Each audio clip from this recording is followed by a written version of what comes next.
He was invisible, a ghost in the hallways of a billion-dollar empire, wiping away the fingerprints of those who never saw him. Leo Vance's entire world was his young daughter and the silent, lonely nights of cleaning up other people's messes. He thought his days of being a hero were long behind him. But one rainy night, a glimpse of familiar danger, a car he was never meant to notice, a CEO he was never supposed to speak to, forced him to scream 3 words that would shatter his anonymity forever. "Don't get in the car." The powerful CEO's reaction to being yelled at by a janitor wasn't anger. It wasn't fury. It was sheer, unadulterated shock. And what happened next left every single employee questioning everything they thought they knew about strength, privilege, and the quiet guardian they passed every day without a second glance. This is a story about hidden scars, second chances, and the extraordinary courage found in the most ordinary places. Before we dive into this incredible story of fate and courage, if you're inspired by tales of everyday heroes, do us a huge favor. Subscribe to the channel, like this video, and hit that notification bell. It helps us bring more powerful, real-life dramas like this one directly to you. Now, let's begin Chapter 1. The Echo of a Past Life. The relentless Seattle rain blurred the glittering skyline of the city, each drop tracing a path down the massive glass windows of the Ethereum Corporation headquarters. Inside, long after the last executive had grabbed their designer coat and left, the silence was broken only by the soft hum of fluorescent lights and the rhythmic swish of a mop. Leo Vance moved with an efficient grace that spoke of years spent in the empty, echoing spaces of the 40-story building. At 38, his face was etched with tiredness that went deep in a long shift. It was a weariness of the soul. His calloused hands, which expertly guided the cleaning cart, were the same hands that meticulously braided his 7-year-old daughter Chloe's hair every morning before school. His mind was on her now. On the parent-teacher conference tomorrow, he'd have to miss because his shift couldn't be swapped. The frustration was a dull ache, but he swallowed it down. This job, as demeaning as it could feel, provided their apartment, their groceries, Chloe's asthma medication. He was anchored by responsibility. As he emptied trash bins on the executive floor, his eyes absently scanned a framed magazine cover on a large mahogany desk. Ethereum's visionary, Elias Thorne, leads the tech revolution. Elias Thorne, the CEO, younger than Leo by a few years, with the sharp, confident gaze of a man who had never had to choose between paying the electric bill and buying new shoes for his child. A photo next to it showed Thorne with his arm around a beautiful woman, both of them smiling brightly at a charity gala. A familiar, bitter taste rose in Leo's throat, not jealousy, but profound understanding of the chasm between their worlds. He turned away, focusing on his work. Later, pushing his cart into the underground parking garage, the sound of the rain was louder, a drumming on the concrete. The garage was vast and poorly lit, another space for him to clean. He was about to start when he saw them, 2 figures under the harsh glow of a flickering light near a black SUV. Elias Thorne, looking impatient, glanced at his diamond-encrusted watch. A hulking man in a black suit and earpiece, his security detail, held an umbrella for him, already opening the car's rear door. It was a mundane scene of privilege, but Leo's body went cold. His military training, buried for a decade under layers of civilian life, screamed to the surface. His eyes, trained to see what others missed, caught the details. The driver's knuckles, white on the steering wheel, the slight mismatch of the license plate frame to the vehicle model, the way the security guard's posture was too rigid, his eyes darting just a fraction too often. This was wrong. This was a script he'd seen before in a different life, in a desert far away. It was a perfect imitation, but to a trained eye, a forgery. Thorne took a step toward the open car door. The security man's hand moved to the small of his back, a gesture meant to usher him in, but Leo saw it as a control move. Every rational thought told Leo to stay silent. Don't make a scene. Don't lose this job. Think of Chloe. But his soul screamed louder. He dropped his mop. It clattered to the wet concrete, the sound echoing like a gunshot. "Mr. Thorne." Leo's voice, rough from disuse, cut through the drumming rain. The CEO and his guard spun around, startled. The guard's hand instinctively went inside his jacket. Leo didn't care. He took a running step forward, his janitor's keys jangling on his hip. "Don't get in the car." The yell tore from his lungs, raw and desperate. Elias Thorne froze, one foot inside the vehicle, his face a mask of bewildered outrage. The security guard's expression shifted from surprise to cold fury. He withdrew his hand from his jacket, and the glint of metal in the dim garage light was unmistakable. It wasn't a key or phone. It was a gun, and it was now pointed directly at Leo. The world shrank to the space between the three men in the damp, echoing garage. The rain was a distant white noise. Leo stood his ground, his hands raised slowly in a universal gesture of surrender, but his eyes were locked on the man with the gun. Not on the weapon itself, but on his eyes. He was looking for the flicker of intention. "Who the hell are you?" Elias Thorne's voice was sharp, laced with a mix of fear and commanding authority. He took a cautious step back from the car door, his gaze darting between the security guard and the disheveled janitor in stained coveralls. "My name is Leo Vance, sir. I work here. I clean your office," Leo said, his voice remarkably steady despite the adrenaline screaming through his veins. He kept his hands visible. "That man, he's not who you think he is. Look at the plate. Look at the driver." The imposter guard's jaw tightened. "Sir, this is a disgruntled employee. Let me handle this. Please get in the car where it's safe." His voice was smooth, practiced, but a bead of sweat traced a path down his temple. "Safe." Leo barked a short, humorless laugh. The real Mike DeSantos has a tattoo on his right wrist. A Navy anchor. You don't. And the real Mike would never hold an umbrella with his left hand. He's right-handed. I've seen him. It was a gamble, a tiny observation from months of moving unseen through this building, noticing the small habits of the people in it. Elias Thorne's eyes widened imperceptibly. He looked at the guard's bare wrists, then at his hand holding the umbrella. The pieces were clicking into place with terrifying speed. The last-minute change of plans, the new backup driver he didn't recognize. He took another full step back from the vehicle. The imposter saw his deception crumbling, his calm facade shattered, replaced by a snarl of rage. The gun, which had been pointed at Leo, swung toward Elias. "Just get in the damn car, Thorne. Now!" Time seemed to fracture. In that split second, Leo moved. He wasn't a janitor anymore. He was Staff Sergeant Vance, 75th Ranger Regiment. The jangling keys on his hip became a distraction. He grabbed a large industrial spray bottle of glass cleaner from his cart, and in one fluid motion, he hurled it not at the man, but at the concrete in front of him. The bottle shattered. A cloud of ammonia-based solution erupted, stinging the eyes and obscuring vision. The gunman flinched, coughing, his aim faltering. It was all the opening Leo needed. He closed the distance in 3 long strides. He didn't go for the gun. He went for the arm. A sharp, precise strike to the wrist with the edge of his hand. A sickening crack echoed in the garage, followed by a scream of pain as the gun clattered to the ground. Leo followed through, using the man's momentum to slam him face first into the side of the SUV, pinning him there. It was over in less than 10 seconds. The would-be kidnapper slumped, groaning in pain. Leo kept him pinned, his own breath coming in ragged gasps. The silence that followed was deafening, broken only by the patter of rain and the groans of the subdued man. Leo slowly turned to look at Elias Thorne. The CEO was standing frozen, his expensive suit jacket speckled with cleaner fluid, his face pale as parchment. He was staring not at his captured assailant, but at Leo.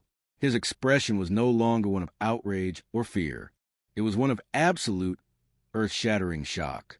His eyes were wide, his mouth slightly agape, as if he were seeing a ghost. He took a shaky step forward, his designer shoes crunching on the broken plastic of the spray bottle. "Vance!" Elias whispered, the name sounding foreign and familiar on his tongue. "Leo Vance." The use of his first name, the dawning, impossible recognition in the CEO's eyes, sent a new kind of chill down Leo's spine.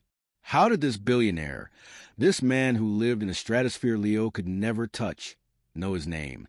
Elias Thorne's next words were barely audible, but they hit Leo with the force of a physical blow. "My God, it is you. I didn't recognize you. I thought you were. What are you doing here?" The question hung in the chemically tainted air. It wasn't asked with condescension. It was asked with a tone of profound, gut-wrenching disbelief, as if the universe had just presented him with an impossible equation.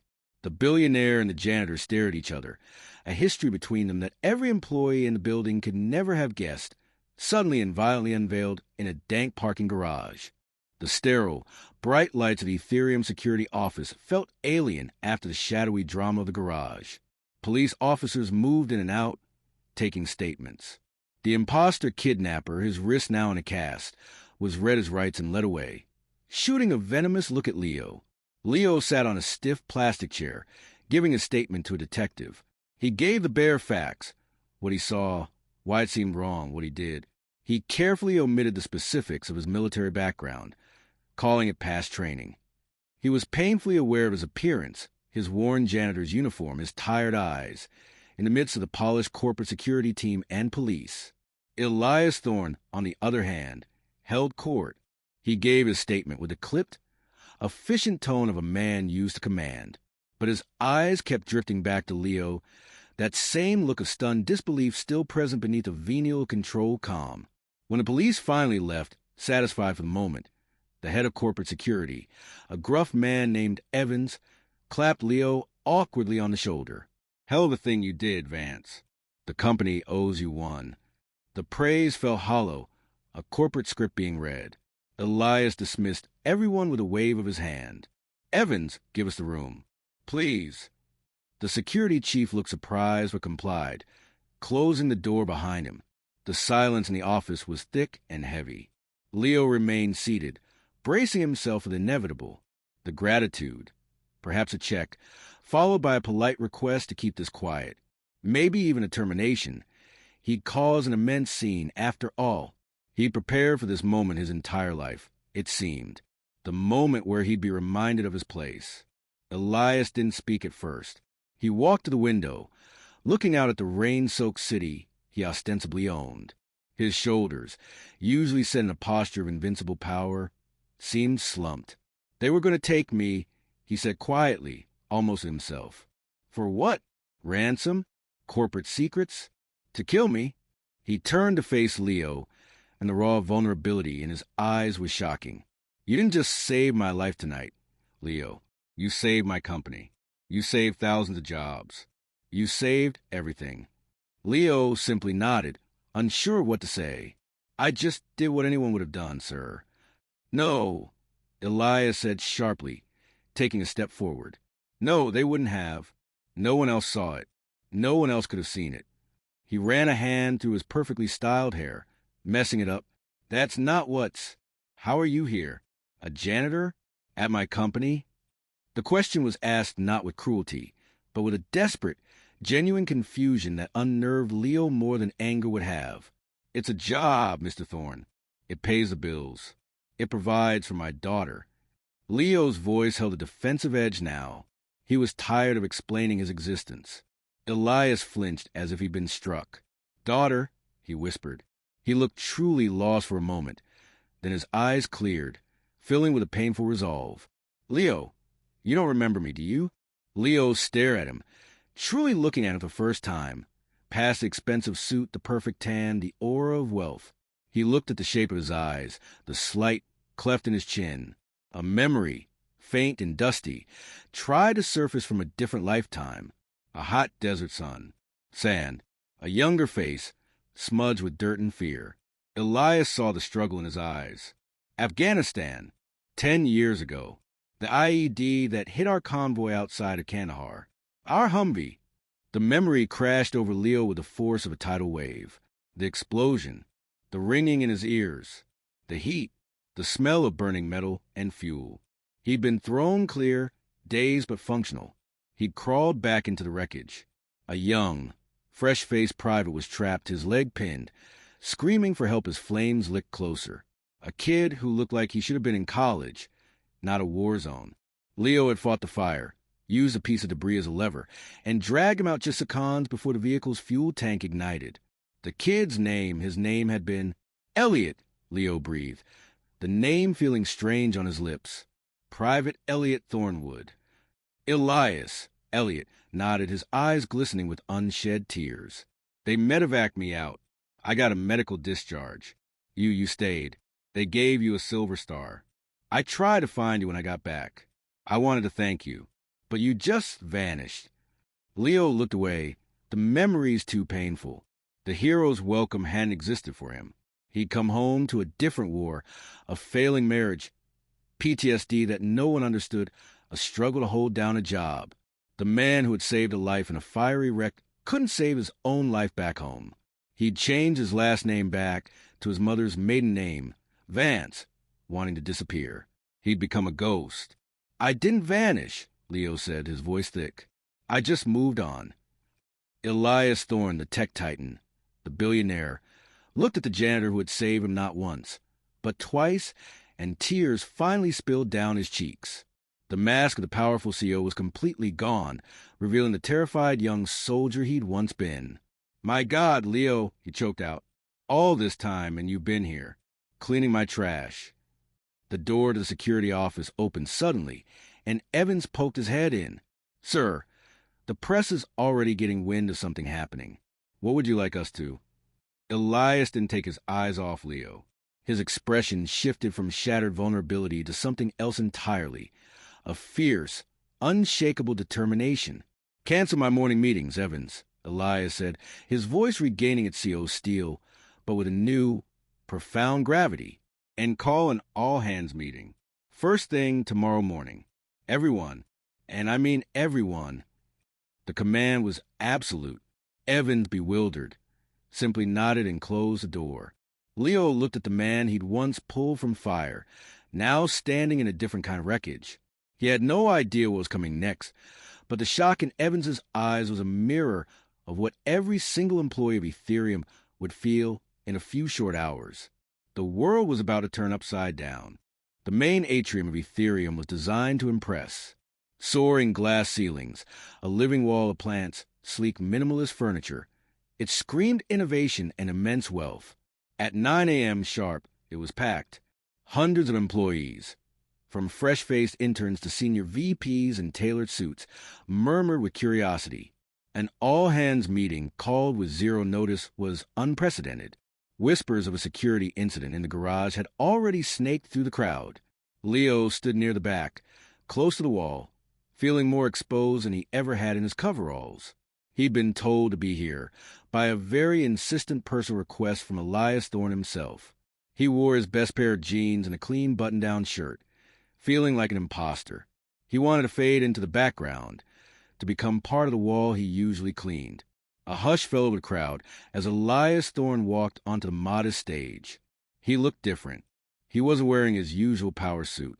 He wore dark slacks and a simple, unadorned polo shirt. He looked human. The giant screen behind him remained dark. Thank you all for coming on such short notice, Elias began, his voice amplified but lacking its typical booming confidence. It was quieter, more solemn. Some of you may have heard rumors about an event in the garage last night. Those rumors are true. He paused, letting the anticipation build. The atrium was silent enough to hear the hum of the climate control system. Last night, a man saw something others missed. He acted with incredible courage and selflessness, and in doing so, he prevented a terrible tragedy. He saved my life. A collective gasp rippled through the audience. Employees leaned forward, eyes wide. We often talk about our company values. Elias continued. Innovation, excellence, integrity. We print them on posters and put them in the lobby. But last night, I was shown what those words truly mean by someone who doesn't have a poster. He has something far more valuable, character. He looked out over the sea of faces, his gaze finally landing and staying on Leo at the back of the room. 1,000 pairs of eyes followed his gaze, turned to look at the janitor they passed every day. Leo felt his face grow hot. He wanted the floor to swallow him whole. This company was built on second chances, Elias said, his voice growing stronger. I was given one a long time ago in a place very far from here. And last night, I was given another. Many of you walk past Leo Vance every day. You see his uniform. You see his cart. But you have never seen him. You have never seen the veteran who served his country with honor. You have never seen a single father who works through the night to build a better life for his little girl. You have never seen the man whose quick thinking and bravery saved my life. The silence was absolute. You could feel the shame emanating from some in the crowd, the awe from others. We judge too quickly in this world. We value the title on a business card more than the content of a person's heart. That ends today. Elias turned fully towards Leo.